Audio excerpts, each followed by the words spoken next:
উস্তাদ, রাতটা কেমন জানি তাড়াতাড়ি টাইম আইলো। আর এই শব্দটা কিসের? আমার তো গায়ে কাটা দিতেছে।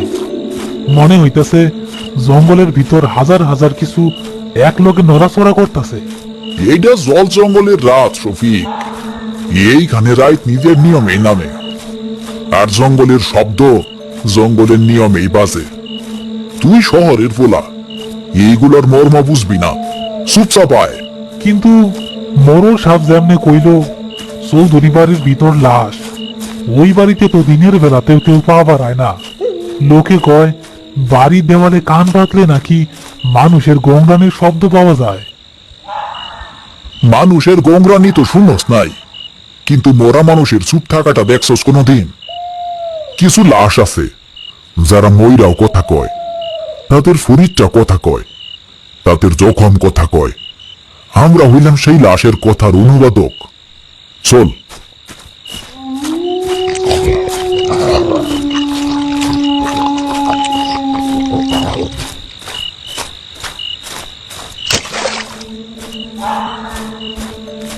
ইনি হচ্ছেন গফুর ওস্তাদ। জীবনের প্রায় 20টা বছর ধরে তিনি মানুষের শেষ যাত্রার সঙ্গী। কবর খোঁড়া, লাশ ধোয়ানো, দাফন করা, মৃত্যুর এমন কোনো পর্যায় নেই যা তার হাত দিয়ে পার হয়নি। তিনি লাশের নীরবতাকে পড়তে পারেন। আর তার সাথে মাস 6 ধরে যোগ দিয়েছেন শফিক। পেটের দায়ে এই পেশায় এলেও সে এখনো কবরের মাটির গন্ধ আর মৃত্যুর শীতলতার সাথে নিজেকে মানিয়ে নিতে পারেনি।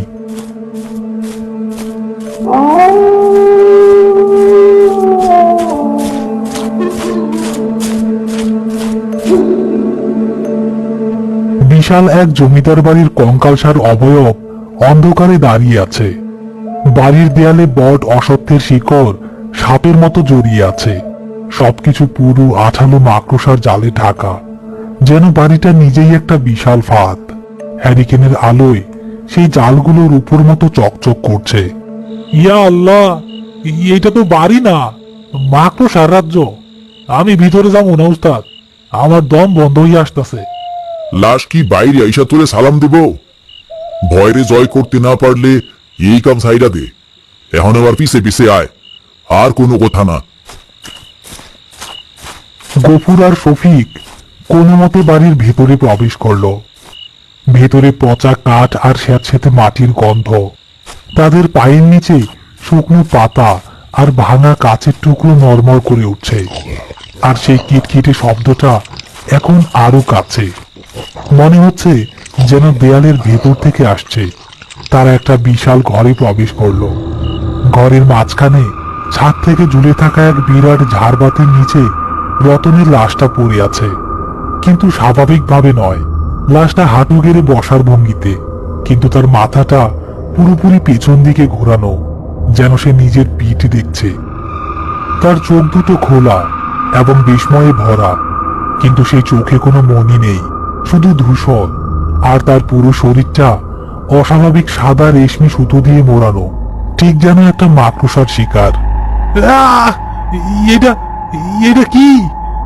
এটা তো লাশ না, এটা। আহ, চুপ, একদম চুপ। গফুর তার অভিজ্ঞ চোখ দিয়ে লাশটা জরিপ করছে। লাশের শরীরে কোনো আঘাতের চিহ্ন নেই, রক্তপাতের দাগ নেই, কিন্তু তার চামড়ার নিচে হাতের শিরা বরাবর কিছু একটা যেন ধীরে ধীরে নড়াচড়া করছে।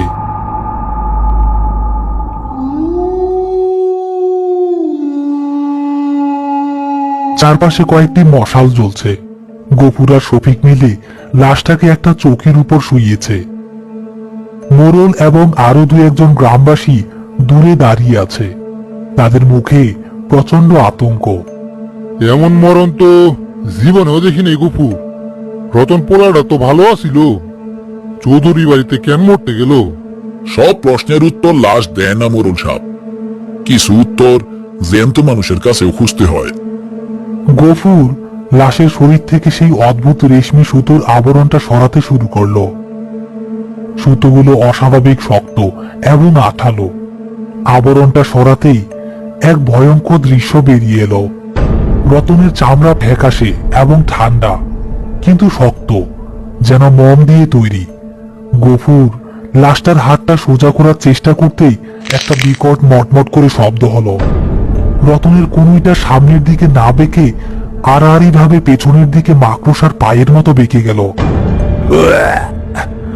উস্তাদ, উস্তাদ, আমি আর পারবো না, ওর শরীরের ভিতর সব ভাঙা গেছে। গফুর সেদিকে পাত্তা না দিয়ে কাজ চালিয়ে যাচ্ছে। সে রতনের গলার কাছে একটা ছোট ক্ষত চিহ্ন দেখতে পেল। ক্ষতটা কোনো ছুরি বা অস্ত্রের নয়, দেখতে ঠিক দুটো পিন ফোটানোর মতো, অনেকটা সাপের কামড়ের মতো, কিন্তু আরো ছোট।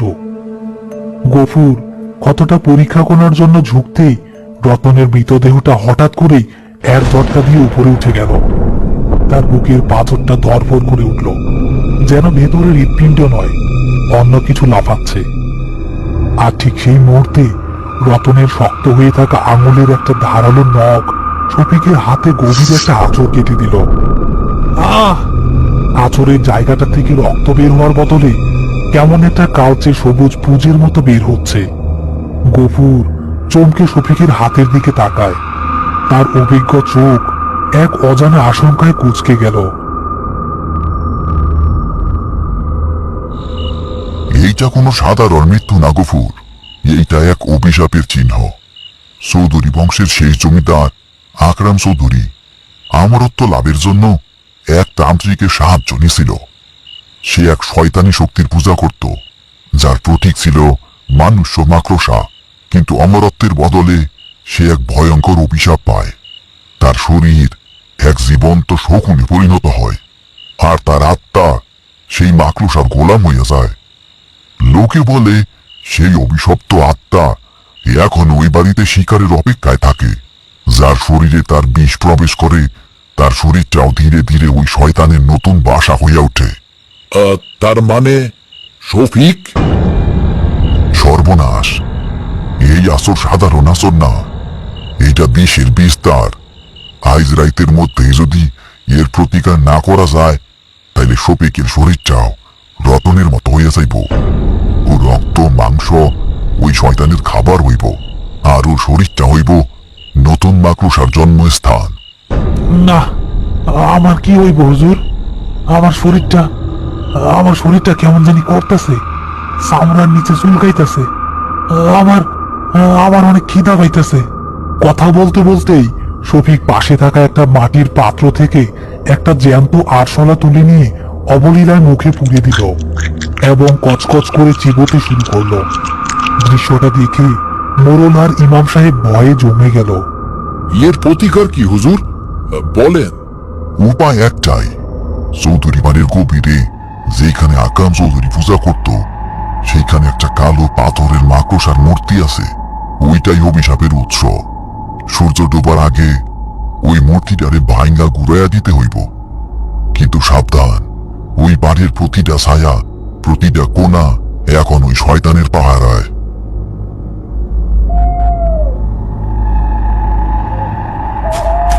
গফুর আর শফিক আবার সেই অভিশপ্ত বাড়িতে ফিরে এসেছে। শফিকের অবস্থা দ্রুত খারাপ হচ্ছে, তার চোখ দুটো লাল হয়ে গেছে।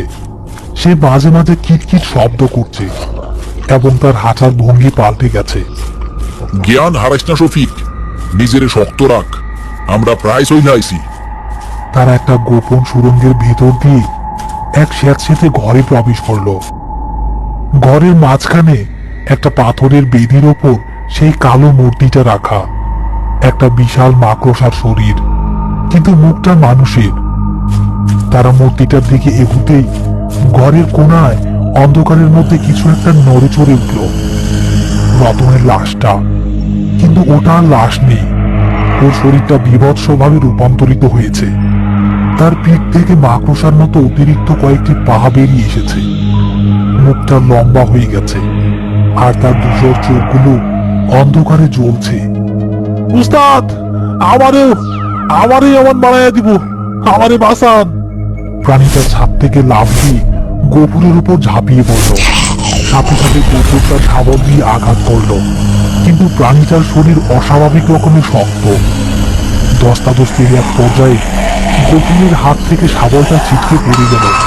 প্রাণীটা যখন গফুরকে শেষ আঘাত হানতে যাবে, ঠিক তখনই শফিক তার শেষ মনুষ্যত্বটুকু দিয়ে চিৎকার করে উঠল, না! এবং পাশে থাকা একটা ভাঙা মশাল নিয়ে প্রাণীটার চোখে আঘাত করল। প্রাণীটা যন্ত্রণায় একটা চিৎকার করে পিছনে সরে এলো। এই সুযোগে গফুর দৌড়ে গিয়ে ছিটকে পড়া শাবলটা তুলে নিল এবং তার জীবনের সমস্ত শক্তি দিয়ে কালো পাথরের মূর্তিটার উপর আঘাত করলো। আল্লাহু আকবার! একটা গাছ ভাঙার মতো তীব্র শব্দে মূর্তিটা ভেঙে চুরমার হয়ে গেল। মূর্তিটা ভাঙার সাথে সাথে রতন প্রাণীটার শরীর থেকে এক গগনবিদারী আর্তনাদ বেরিয়ে এলো। তার শরীরটা ঘুরে যেতে শুরু করেছে, কালো ধোয়ার আধারো জালে পরিণত হয়ে বাতাসে মিলিয়ে যাচ্ছে। শফিকের শরীরটা একটা প্রচন্ড ঝাঁকুনি দিয়ে মাটিতে পড়ে যায় এবং সে জ্ঞান হারায়।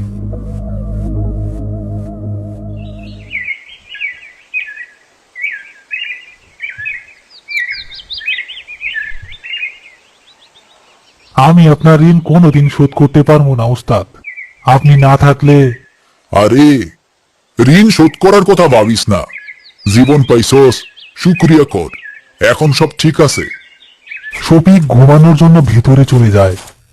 গফুর একা বসে থাকে। হঠাৎ তার চোখ পড়ে শফিকের চলে যাওয়ার পথের দিকে। সে স্পষ্ট দেখতে পাচ্ছে শফিকের পায়ের ছাপের পাশে মাটিতে আরো কয়েকটি ছোট ছোট অদ্ভুত পায়ের ছাপ পড়ছে, ঠিক যেন একটা মাকড়সা তার পাশে পাশে হেঁটে চলেছে। গফুর বিড়িটা মুখ থেকে নামালো। তার কপালে চিন্তার ভাঁজ আগের চেয়েও গভীর। সে বুঝতে পেরেছে অভিশাপ হয়তো ধ্বংস হয়েছে, কিন্তু তার বিষ এখনো রয়ে গেছে।